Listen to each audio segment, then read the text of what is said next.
Welcome to MSB classes. आज हमारा general science का लेक्चर नंबर 4 जिसमें हम पढ़ेंगे केमिस्ट्री के 30 most important question. First question हमारा, निम्नलिखित में से किसके अणुओं के बीच में आकर्षण बल अधिक होता है? तो जो आकर्षण बल अधिक होता है, द्रव, गैस, प्लाज्मा और ठोस। तो जो ठोस होता है उसके बीच में आकर्षण बल अधिक होता है। ये कैसे पता चलता है? तो जिसका आकार निश्चित होता है, ठीक है, इसका आयतन निश्चित होता है और इसका जो स्वरूप होता है वो भी एक निश्चित होता है। ठीक है, इनमें परिवर्तन आसानी से नहीं होता है क्योंकि इनके बीच में आकर्षण बहुत अधिक होता है। तो करेक्ट ऑप्शन हो गया ऑप्शन डी, ठोस।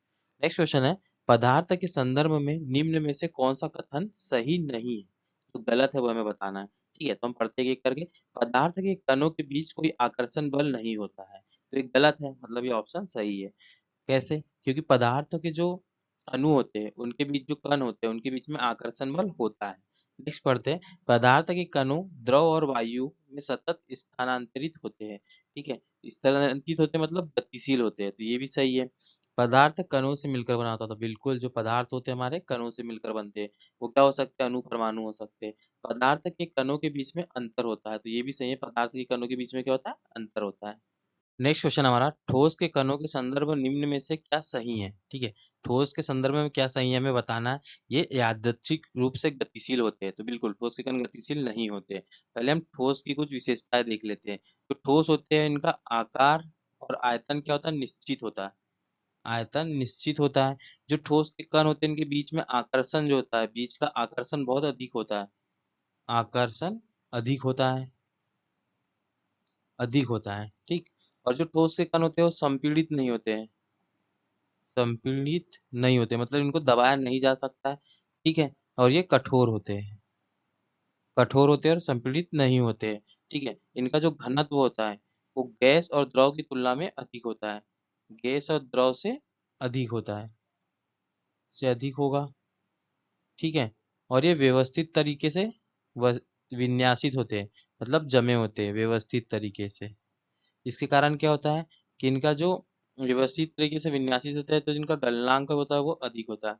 गलनांक अधिक होता है। तो यहाँ पे सही पूछा है, तो यहाँ पे सही क्या होगा कि जो ठोस के कण होते हैं वे व्यवस्थित तरीके से विन्यासित होते हैं। नेक्स्ट क्वेश्चन है, अभी तक वैज्ञानिकों द्वारा पदार्थ की कितनी अवस्थाएं तय की गई है? तो अब पदार्थ की कितनी अवस्थाएं होती है? तो पदार्थ की होती है 5 अवस्थाएं। उसमें जो पहली हम मानते हो क्या होती है? ठोस।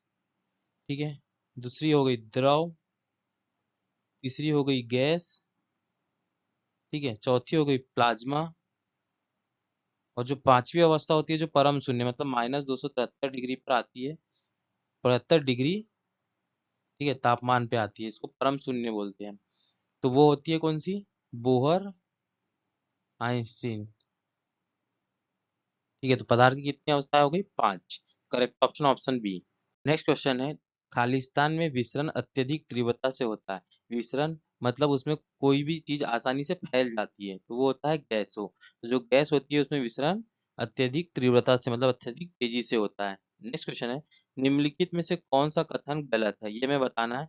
तो कथन क्या है? पदार्थ के कण स्थिर अवस्था में होते हैं, पदार्थ के कण बहुत छोटे होते हैं, पदार्थ के कण एक दूसरे को आकर्षित करते हैं, पदार्थ के कण के बीच में रिक्त स्थान होता है। जब पदार्थ की बात हो रही तो हम पदार्थ के बारे में देख लेते हैं पहले कि पदार्थ क्या होते हैं।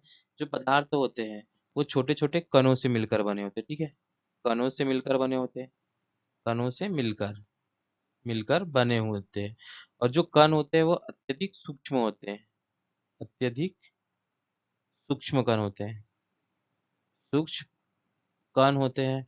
और जो कण होते हैं उनमें आपस में क्या रिक्त स्थान पाया जाता है, रिक्त स्थान पाया जाता है। यदि गैस के कण हो तो रिक्त स्थान ज्यादा होगा, द्रव के हो तो कम होगा, और ठोस के हो तो बहुत ही कम होगा। और जो कण होते हैं वो कैसे होते हैं? गतिशील अवस्था में होते हैं। ठीक है, तो गतिशील अवस्था में होते हैं उनमें गतिज ऊर्जा होती है, और गतिज ऊर्जा होती है तो उनका तापमान यदि बढ़ाएंगे तो उनके बीच की गतिज ऊर्जा बढ़ जाती है। ठीक है, और जो कण होते हैं उनके बीच में क्या होता है? आकर्षण बल भी होता है। ठोस में अत्यधिक होता है, द्रव में कम होता है और गैस में और कम होता है। तो अब देखते हैं कि कौन सा कथन इसमें से क्या गलत है। पदार्थ के कण स्थिर अवस्था में होते हैं, तो ये कथन कैसा है? गलत है, मतलब ये ऑप्शन सही होगा हमारा। पदार्थ के कण बहुत छोटे होते हैं, ठीक है, ये सही है। पदार्थ के कण एक दूसरे से आकर्षित होते हैं, तो बिल्कुल एक दूसरे से आकर्षित होते हैं। पदार्थ के कणों के बीच में रिक्त स्थान होता है, तो ये तीनों ऑप्शन कैसे है? सही है। लेकिन यहाँ क्या पूछा है? गलत कौन सा? तो ऑप्शन ए गलत है, तो करेक्ट होगा। नेक्स्ट क्वेश्चन है, खालिस्तान एक शुद्ध पदार्थ है। तो ऐसा पदार्थ जिसमें एक तरीके के ही अणु होंगे एकदम शुद्ध तरीके से, उसको शुद्ध पदार्थ बोलते हैं। तो जो चीनी का घोल होता है, तो ये तो विलयन हो गया, शुद्ध पदार्थ नहीं होता है। जो मीथेन होता है, ये प्राकृतिक रूप से मिलता है और एक ऐसा शुद्ध पदार्थ होता है, इसका फॉर्मूला होता है CH4। ठीक है। नेक्स्ट क्वेश्चन है, मिश्रण प्रकृति में खालिस्तान होता है। तो ठीक है, तो जो मिश्रण होता है वो प्रकृति में समांगी और विषमांगी दोनों होता है। तो ऐसे विलयन जो कि सभी पूरे विलयन में एक तरह के गुण होते हैं, उसको बोलते हैं समांगी विलयन। मतलब विलयन में जब विलय को मिलाया जाता है तो सभी दूर एक तरीके से मिल जाता है, समान अनुपात में मिल जाता है, उसको समांगी विलयन बोलते हैं। तो समांगी विलयन यदि हम बोले तो हो जाता है जल, पानी और शक्कर का विलयन, शक्कर का विलयन, या फिर जल और नमक का विलयन। ये कैसे हो गए? समांगी विलयन। विषमांगी विलयन ऐसे विलयन जिसमें विलयन और विलयक समान रूप से नहीं मिलते हैं, जैसे कि रेत और शक्कर का विलयन ले लेते हैं हम। ठीक है, रेत और मिट्टी का विलयन ले लेते हैं। इसमें एक तरह से नहीं मिलेंगे, कहीं रेत ज्यादा कहीं मिट्टी ज्यादा, कहीं रेत ज्यादा कहीं शक्कर ज्यादा, इस तरीके से विलयन होते हैं, तो इनको बोलते हैं विषमांगी विलयन। तो विलयन की प्रकृति कितने प्रकार की होती है? दो, समांगी और विषमांगी। नेक्स्ट क्वेश्चन है, एक मिश्र धातु किसका एक उदाहरण है? तो जो मिश्र धातु होती है वो ठोस विलयन का उदाहरण होती है, ठोस विलयन का। और विलयन क्या होता है? तो जब दो या दो से अधिक धातुओं को हम एक निश्चित अनुपात में मिलाते हैं तो उसको हम बोलते हैं विलयन, विलयन।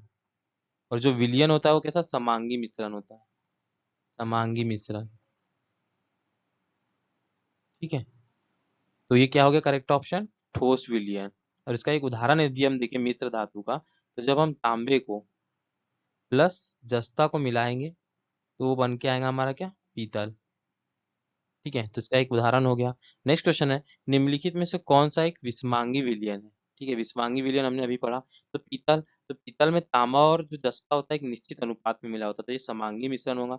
पानी में चीनी का घोल, तो जब पानी में हम चीनी को घोलेंगे तो सभी एक निश्चित अनुपात में होंगी और सभी दूर एक जैसी मिलेगी, तो इसको भी एक क्या बोलेंगे हम?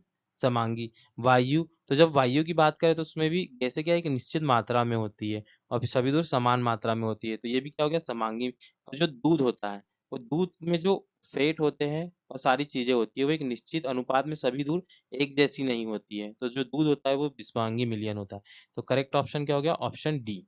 नेक्स्ट क्वेश्चन है, सामान्य पदार्थों की भौतिक अवस्था में शामिल नहीं है, खालिस्तान है। ठीक है, तो जो इसमें कोलाइड होता है ये पदार्थ की अवस्था में शामिल नहीं, जैसे गैसी गैस हो गया, तरल मतलब द्रव हो गया, मिट्टी मतलब ठोस हो गया, ये सारे पदार्थ की अवस्था में शामिल है। लेकिन जो कोलाइड है ये क्या होता है? एक रासायनिक विलयन होता है, रासायनिक विलयन। तो ये पदार्थ की अवस्था में शामिल नहीं होता है, तो करेक्ट ऑप्शन है क्या? Option A. नेक्स्ट क्वेश्चन है, हवा एक है, तो हवा क्या एक शुद्ध मिश्रण है? तो बिल्कुल नहीं, शुद्ध मिश्रण तो नहीं है, क्योंकि इसमें बहुत सारी गैसें मिली होती है। केवल मिश्रणों का मिश्रण है? तो नहीं। केवल तत्वों का मिश्रण है? तो ये भी गलत है। दोनों तत्वों और यौगिकों का मिश्रण है, तो हाँ इसमें तत्व भी होते हैं यौगिक भी होते हैं। जैसे हम एग्जाम्पल के लिए ले लेते हैं, जो नाइट्रोजन होती है हमारी वायु में, हमारे वायुमंडल में वायु होती है, हवा होती है, तो उसमें क्या क्या होता है? तो उसमें नाइट्रोजन होती है 78.8%। ठीक है, ऑक्सीजन होती है हमारी O2, तो ऑक्सीजन 20.9% होती है। इसके अलावा अन्य गैसें होती है, जैसे आर्गन होती है, तो आर्गन क्या होती है? 0.93% हो गई। ठीक है, इसके अलावा नियॉन होती है, तो नियॉन होती है हमारी 0.0018% होती है। ठीक है, इसके अलावा यहाँ पे मीथेन होती है CH4, वो होती है हमारी कितनी? 0.002%। इसके अलावा भी कार्बन डाइऑक्साइड होती है, कार्बन मोनोऑक्साइड होती है। तो ये क्या आता है? तत्वों और यौगिकों का मिश्रण होती है हमारी हवा। करेक्ट ऑप्शन हो गया ऑप्शन डी। नेक्स्ट क्वेश्चन, वह विजातीय मिश्रण जिसमें विलय के कण घुलते नहीं है बल्कि पूरे माध्यम में निलंबित रहते हैं, बने रहते हैं, खालिस्तान कराते हैं। मतलब जब भी उन्हें घोलते हैं तो पूरे माध्यम में निलंबित बने रहते हैं, मतलब उनको हम आसानी से देख लेंगे। वो विलयन में घुलते नहीं है, तो उनको क्या बोलते हैं? तो ऐसे कणों को हम क्या बोलते हैं? ऐसे विजातीय मिश्रण को हम क्या बोलते हैं? सस्पेंशन बोलते हैं। ठीक है। नेक्स्ट क्वेश्चन है, विज्ञान में कौन सा नियम मिश्रण के गुणों का पालन नहीं करता है? ठीक है, तो ये हम देखते हैं ऑप्शन, मिश्रण के घटक उनके गुणों को बरकरार रखते हैं। तो बिल्कुल मिश्रण के जो घटक होते हैं उनके गुण मिश्रण में हमें देखने के लिए मिलते हैं। जैसे शक्कर और पानी का विलयन हम देखें तो उसमें शक्कर के गुण हमें देखने के लिए मिलेंगे। मिश्रण अलग अलग पदार्थों के हो सकते हैं, तो बिल्कुल अलग अलग पदार्थों को मिलाकर हम मिश्रण बनाते हैं। इसे भौतिक विधि से अलग किया जाता है। तो जो मिश्रण होते हैं उनको भौतिक विधि से आसानी से अलग किया जा सकता है। इनकी संरचनाएँ तय होती है, तो बिल्कुल नहीं। जब 2 या 2 से अधिक तत्वों या पदार्थों को मिलकर हम मिश्रण बनाएँगे तो जिसकी संरचना है, ये तय नहीं होती, ये फिक्स नहीं होगी। ये गलत है, मतलब ये पालन नहीं करता है, तो इनकी संरचनाएँ अलग-अलग हो सकती है। इसमें ऑप्शन डी करेक्ट होगा। नेक्स्ट क्वेश्चन है, जब 2 पदार्थ एक दूसरे में घुलते नहीं हैं और सॉल्यूशन नहीं बनाते हैं तो उसे क्या कहते हैं? ठीक है, उसको मिश्रणीय बोलेंगे, ठीक है, मतलब आपस में वो घुल नहीं रहे हैं। नेक्स्ट क्वेश्चन है, शक्कर के घोल में शक्कर एक है, तो जो शक्कर का घोल होता है, तो शक्कर के घोल में जो जब भी हम कोई विलयन बनाते हैं, तो जो अधिक मात्रा में होता है, उसको हम क्या बोलते हैं? उसको बोलते हैं विलायक, विलायक। और जो कम मात्रा में होता है उसे बोलते हैं विलेय, विलेय या फिर जो घुला हुआ पदार्थ होगा, घुला हुआ पदार्थ। जो शक्कर का घोल होता है उसमें जो हमारा जल होता है वो अधिक मात्रा में होता है, उसको क्या बोलेंगे? विलायक। और जो हमारी शक्कर होती है वो क्या होती है? विलेय होती है या फिर घुला हुआ पदार्थ। तो ऑप्शन बी यहाँ पे करेक्ट ऑप्शन होगा। ठीक है, नेक्स्ट क्वेश्चन है, खालिस्तान एक यौगिक नहीं है, तो जब 2 या 2 से अधिक तत्व आपस में रासायनिक क्रिया से जुड़कर बंध बनाकर जुड़ते हैं तो उसको हम यौगिक बोलते हैं। तो यहाँ पर चॉक, हाइड्रोजन सल्फाइड और सल्फर डाइऑक्साइड क्या है? ये तीनों है हमारे यौगिक है। ठीक है, क्योंकि ये 2 या 2 से अधिक तत्वों से मिलकर बने हुए हैं। लेकिन लेड जो होता है हमारा, तो लेड हमारा क्या है? एक तत्व है। ठीक है, ये यौगिक नहीं है, तो करेक्ट ऑप्शन हो गया आपका ऑप्शन ए। नेक्स्ट क्वेश्चन है, रेत और चीनी का मिश्रण खालिस्तान का एक उदाहरण है।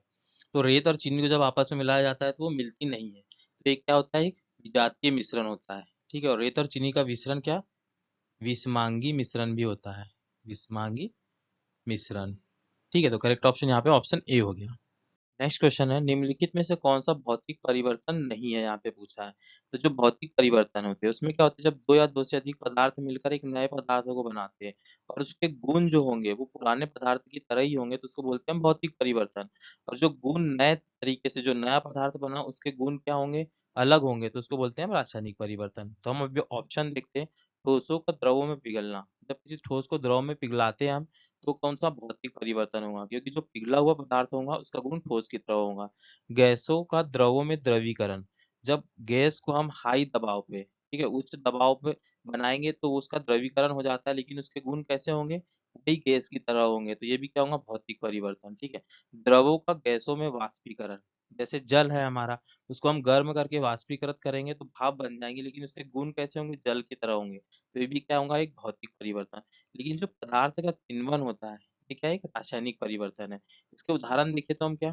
दूध से दही का बनना, ठीक है? दूध और दही के गुण अलग-अलग होते हैं, ठीक है? गन्ने के रस से सिरके का बनना, सिरके का बनना, ये होता है किण्वन। और किण्वन क्या होता है? एक रासायनिक परिवर्तन होता है। नेक्स्ट क्वेश्चन देखते हैं, इनमें कौन सा रासायनिक परिवर्तन नहीं है? अब हमें बताना है कि रासायनिक परिवर्तन नहीं है। जैसे ईंधन का दहन, जब हम कोई भी ईंधन को दहन करेंगे तो उससे क्या बनेंगे? उससे ऊष्मा निकलेंगी और प्रोडक्ट बनेंगे, जैसे राख वगैरह बनेगी, गैस बनेगी। तो जो पुराना प्रोडक्ट हुआ और जो नया बना, उनके गुण में परिवर्तन है, मतलब एक रासायनिक परिवर्तन है, ठीक है। अम्लीय जल का विद्युत अपघटन, एक अम्लीय जल है, जब उसका विद्युत अपघटन करेंगे तो जिससे नए पदार्थ बनेंगे उसके भौतिक गुण पुराने पदार्थ की तरह ही होंगे। तो ऑप्शन बी हमारा क्या है? एक भौतिक परिवर्तन है, ठीक है, मतलब रासायनिक परिवर्तन नहीं है। जैसे लोहे में जंग लगना, ये भी रासायनिक परिवर्तन है। प्लेटिनम के तार को जलाना, ये भी रासायनिक परिवर्तन है। तो अम्लीय जल का विद्युत अपघटन क्या है? एक भौतिक परिवर्तन है, रासायनिक परिवर्तन नहीं है, तो ये करेक्ट ऑप्शन होगा ऑप्शन बी। नेक्स्ट क्वेश्चन है, इनमें से कौन सा रासायनिक परिवर्तन है? ये हमें बताना है। तो मक्खन का खट्टा होना, ठीक है, तो ये क्या हो गया? किण्वन। किण्वन, और किण्वन हमारा क्या है? एक रासायनिक परिवर्तन है, तो ऑप्शन ए यहाँ पे करेक्ट होगा। CO2 से सूखी बर्फ बनना, ठीक है, जिसको ड्राई आइस बोलते हैं, तो इसके दोनों के गुण समान होते हैं, तो क्या एक भौतिक परिवर्तन है। प्लेटिनम की तार को गर्म करना, ठीक है, यहाँ जलाना नहीं बोल रहे, ठीक है, गर्म करना मतलब सिर्फ उसको हीट किया है, तो ये भौतिक परिवर्तन है। यदि इसको जलाएंगे तो ये रासायनिक परिवर्तन हो जाएगा, ठीक है। लोहे का चुंबकीकरण, तो हम क्या करते हैं कि लोहे में यदि हम इलेक्ट्रिक करंट दे, ये लोहा है या इसको किसी चुंबक के संपर्क में रखें या इस पे कॉइल लगा के करंट दे, तो ये क्या हो जाएगा? इसका चुंबकीकरण हो जाएगा। लेकिन लोहा तो लोहा ही रहेगा, इसके भौतिक इसमें गुण में परिवर्तन नहीं आएगा। तो ये भी क्या हो गया? एक भौतिक परिवर्तन। तो यहाँ पे करेक्ट ऑप्शन हो गया ऑप्शन ए। नेक्स्ट क्वेश्चन है, लोहे में जंग लगना इनमें से किसका उदाहरण है? तो भौतिक परिवर्तन नहीं। जब लोहे में जंग लगती है तो जो नया प्रोडक्ट बनता है जंग, उसके गुण और लोहे के गुण दोनों अलग अलग होते हैं। ठीक है, तो ये क्या, एक तो क्या हो गया, रासायनिक परिवर्तन हो गया। इसके साथ साथ में क्या होगा, भौतिक परिवर्तन नहीं, ऊष्माक्षेपी परिवर्तन नहीं, ऊष्माग्राही परिवर्तन नहीं, तो रासायनिक परिवर्तन। तो हाँ बिल्कुल, ये क्या होगा, एक रासायनिक परिवर्तन होगा। तो करेक्ट ऑप्शन ऑप्शन डी है। नेक्स्ट क्वेश्चन है, इनमें से कौन सा एक रासायनिक परिवर्तन का उदाहरण है। ठीक है, मतलब रासायनिक परिवर्तन जब दो या दो से अधिक पदार्थ मिलकर एक नया पदार्थ बनाते हैं जिसके गुण पुराने पदार्थ से अलग होते हैं, उसको हम रासायनिक परिवर्तन बोलते हैं। जो रासायनिक परिवर्तन होता है वो क्या होता है, निष्क्रियकरण होता है। इसको हम क्या बोलते हैं, उदासीकरण। उदासीकरण भी बोलते हैं।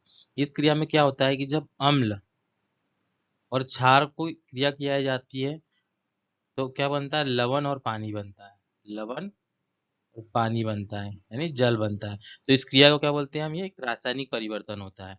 जैसे हम मान लेते हैं कि हम क्या करते हैं, हाइड्रोक्लोरिक अम्ल जो कि अम्ल है, इसकी क्रिया कराते हैं हम क्या, सोडियम हाइड्रोक्साइड जो कि क्षार है, तो हमें मिलता है क्या, NaCl, नमक और H2O, पानी। ठीक है, तो ये क्या हो गई, एक रासायनिक अभिक्रिया हो गई। नेक्स्ट क्वेश्चन देखते हैं, निम्नलिखित में से कौन सा अवलोकन में निर्धारित करने में मदद कराता है कि रासायनिक अभिक्रिया हुई है या नहीं हुई है। तो अवस्था में परिवर्तन, बिल्कुल रासायनिक अभिक्रिया होगी तो अवस्था में परिवर्तन होगा। गैस का उत्सर्जन, तो हाँ रासायनिक क्रिया में गैस का उत्सर्जन भी होता है, और कई क्रियाओं में रंग भी बदलता है। तो ये जो सभी विकल्प है कैसे सही होंगे, तो ऑप्शन डी हमारा करेक्ट ऑप्शन होगा। नेक्स्ट क्वेश्चन है, निम्नलिखित में से कौन सा एक भौतिक परिवर्तन है। तो हमें भौतिक परिवर्तन बताना है, तो पानी का बर्फ में परिवर्तन, तो ये क्या एक भौतिक परिवर्तन है, क्योंकि पानी और बर्फ के जो गुण है वो आपस में मिलते हैं। ठीक है, मानव में श्वसन, ये रासायनिक परिवर्तन है। ठीक है, मानव में पाचन, ये भी रासायनिक परिवर्तन है। और दूध से दही का बनना, ये भी रासायनिक परिवर्तन है। इसको क्या बोलते हैं, किण्वन बोलते हैं, अभी हमने पढ़ा। ठीक है, नेक्स्ट क्वेश्चन है, कौन सा नियम कहता है कि रासायनिक अभिक्रिया में द्रव्यमान को न तो उत्पन्न किया जा सकता है और न ही नष्ट किया जा सकता है। तो इस नियम को बोलते हैं हम द्रव्यमान संरक्षण का नियम। मतलब जब भी रासायनिक क्रिया होंगी, तो ये कोई मान लो पदार्थ वन है, ये दो पदार्थ दूसरे पदार्थ के साथ में रासायनिक अभिक्रिया करके एक नया पदार्थ बनाता है, तो जो इसका द्रव्यमान होगा, द्रव्यमान और प्रोडक्ट का द्रव्यमान होगा, ये दोनों का समान होगा। तो यही क्या होता है, द्रव्यमान संरक्षण का नियम होता है। जैसे हम हाइड्रोजन के साथ ऑक्सीजन की क्रिया कराएंगे तो यहाँ क्या बनता है, H2O। ठीक है, 2H2O। तो यहाँ पे कितना है, चार अणु है हमारे हाइड्रोजन के। ठीक है, ऑक्सीजन के दो है। ठीक, यहाँ पे क्या है, हाइड्रोजन के चार है और ऑक्सीजन के दो है। ठीक है, तो इसी बोलते हैं द्रव्यमान संरक्षण का नियम। नेक्स्ट क्वेश्चन है, संतुलित रासायनिक समीकरण खालिस्तान के अनुरूप होता है। तो जो संतुलित रासायनिक समीकरण होता है क्या होता है, वो द्रव्यमान संरक्षण नियम के अनुरूप होता है। जैसे हम कोई भी एक समीकरण लिखते हैं कि जब भी सोडियम और क्या है कि क्लोरीन की क्रिया कराते हैं तो हम क्या बनाते हैं, NaCl। ठीक है, तो इधर जो द्रव्यमान होगा यहाँ भी वो द्रव्यमान समान होगा। द्रव्यमान, यहाँ जो द्रव्यमान होगा वही द्रव्यमान यहाँ भी होगा। ठीक है, तो जो संतुलित रासायनिक समीकरण होता है द्रव्यमान के अनुरूप होता है, तो वो होता है द्रव्यमान संरक्षण का नियम। ऑप्शन यहाँ पे करेक्ट होगा। नेक्स्ट क्वेश्चन है, निम्नलिखित वैज्ञानिकों में से किसने स्थिर अनुपात के नियम का प्रतिपादन किया है। तो जब दो या दो से अधिक तत्व मिलकर एक यौगिक बनाते हैं तो यौगिक में जो तत्व मिलते हैं, ठीक है, जो तत्व मिले हैं वो एक निश्चित अनुपात में होंगे। ठीक है, निश्चित अनुपात में होते हैं, चाहे वो कोई सी भी क्रिया से मिलकर बने हुए यौगिक। तो ये नियम किसने दिया था, हमारे जोसेफ प्राउस्ट ने दिया था। तो यहाँ पे ऑप्शन भी करेक्ट है। नेक्स्ट क्वेश्चन है, पानी में हाइड्रोजन तथा ऑक्सीजन खालिस्तान के अनुपात में उपस्थित होते हैं। तो यहाँ द्रव्यमान का अनुपात बताना है। तो जो हमारा पानी होता है उसका फॉर्मूला होता है H2O। यहाँ पे हाइड्रोजन का एक अणु का द्रव्यमान 1 होता है। ठीक है, अणु का द्रव्यमान 1:8। ऑक्सीजन का क्या होता है, 8 होता है। तो ये 1:8 के अनुपात में, तो ऑप्शन भी करेक्ट है। नेक्स्ट क्वेश्चन है, अमोनिया में N2 और H2 के द्रव्यमान हमेशा खालिस्तान के अनुपात में होते हैं। तो जो अमोनिया होता है वो क्या होता है, NH3। तो N क्या हो गया यहाँ पे, नाइट्रोजन। तो नाइट्रोजन का द्रव्यमान कितना होता है, 14 होता है। ठीक है, और हाइड्रोजन का कितना होता है, एक। तो तीन अणु है यहाँ, तो तीन होंगे, तो ये होगा 14:3। ऑप्शन सी यहाँ पे करेक्ट है। यदि हमारा वीडियो अच्छा लगता है तो प्लीज वीडियो को लाइक कीजिए और हमारे चैनल को सब्सक्राइब कीजिए। Thank you for watching.